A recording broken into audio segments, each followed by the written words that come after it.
Hi, that's true, I did all that.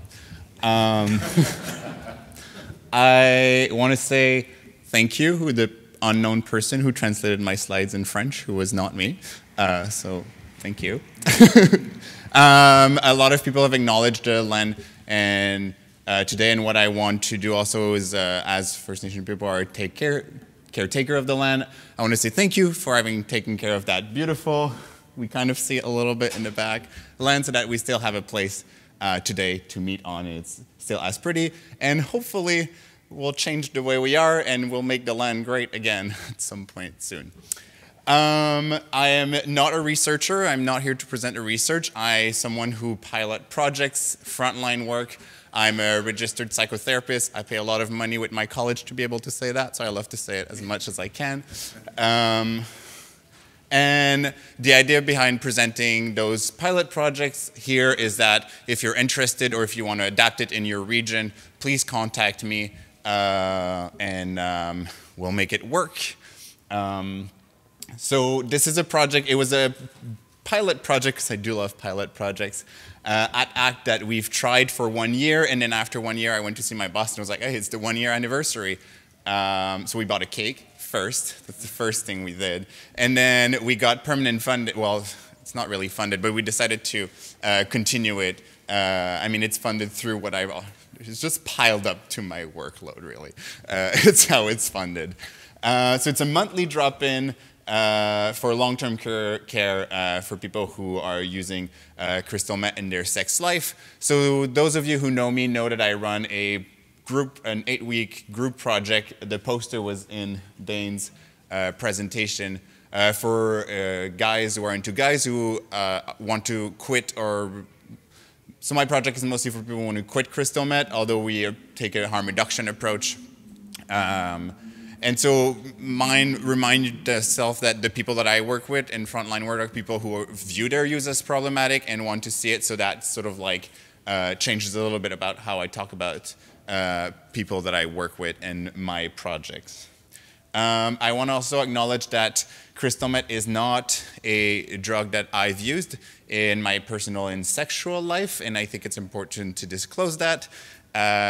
In the years that I was doing drug and saying yes to everything that people put in my hands, I guess I got the fortunate chance that, I don't know if it's fortunate, I got the randomness that it was not one of them. I've tried many other things, and we can talk about it in an hour when the summit is over. So today we're going to talk about why I created the drop-in, what the drop-in agenda looks like, the statistic and demographic, the main themes, and the evaluation results. So after the 8-week program, the participant felt a lot unsupported. I heard that story quite a lot. People who are in my program are actually people who wanted to quit and were very successful at being sober during those 2 months. And then as soon as the program would end, they would sort of like fall short, not have the support, not have the weekly support, have to go back to the NA 12-step model that a lot of people have mixed feelings about. And then there would be some relapse and some slips, and really felt unsupported. The Meth and Sex program, I'm really good at naming programs. I was like, let's do a program to talk about crystal meth and sexuality. I'm going to name it Meth and Sex. So, yay. But it was one of the only places, and that is something we hear over and over and over again. And I think despite all of the fault that the program may have or may have had in the past, my co-facilitator, Rick Julian, and I think one thing that we do greatly is allow a place where people can talk about their use and their sexuality with no shame. And I think that's 95% of the work. So when the program was over, the guys just didn't have a place to have that anymore. I wanted to honor the therapeutic alliance between Rick, myself, and the participants. I think we went on a 2-month journey that was really beautiful, and then it kind of ended. And although people knew that they could always connect with me or him outside, they kind of like didn't do it quite as much. Participants stayed linked to care because it's a drop-in, so they keep coming. And it really creates a supportive community outside of the 12-step AA model. Some of the guys who comes in my group cannot have access to those models because they feel guilty because they still drink or they still use cocaine or they still use alcohol, so they don't want to go. So they kind of like really have no support. So that's why we created it. So a monthly drop-in, it's kind of in the word, it's a monthly drop-in.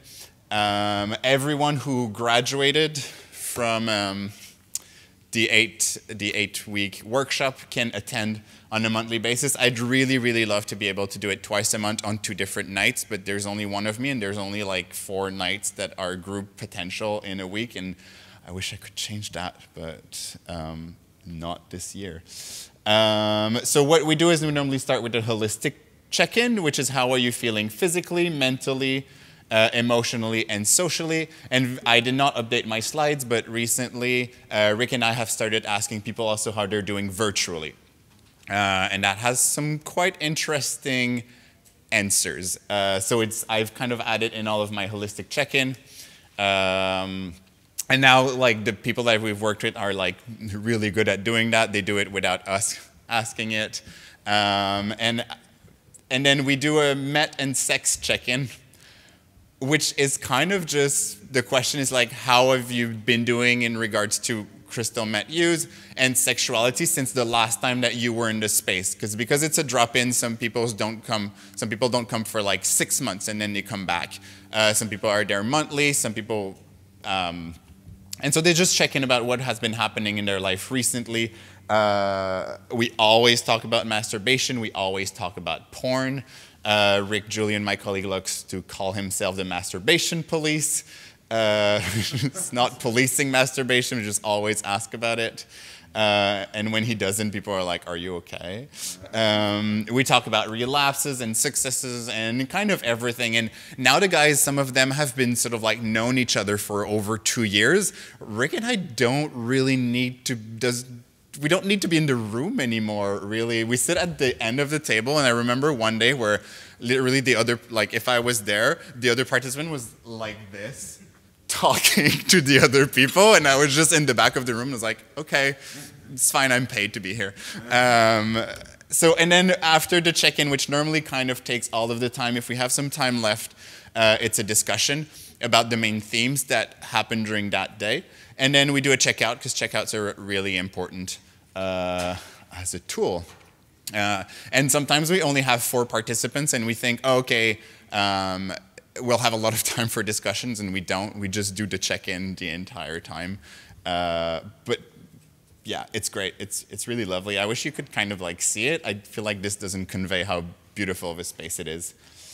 Statistic and demographics. So it started in May 2018. There has been 123 single participations from 26 unique participants.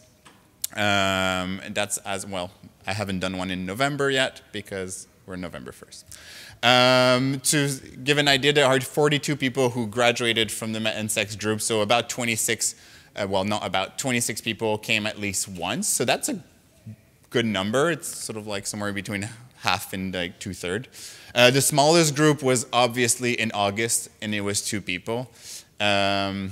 And the largest group was 10 with an average of 6. It's interesting also to know that we started in May 2018, and for like a number of circumstances, we haven't had a lot of group, of the 8-week group since that day. So we had one last winter that started with a large number of people. We had to split the group in 2, but because it was in the winter, there was a lot of use. We only had like 3 people graduated out of it, and then we tried to do one in the spring.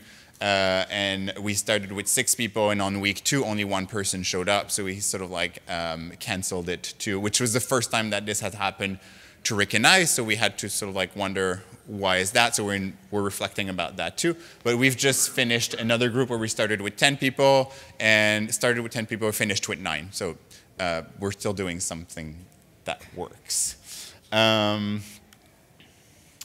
Main theme, I knew that this would be, thank you for the person who translated this. we talk about kind of everything, dating apps, rebuilding life, porn. Are people using porn? Are people using porn of people using meth? Are people live streaming? Like, planning free time is a big deal.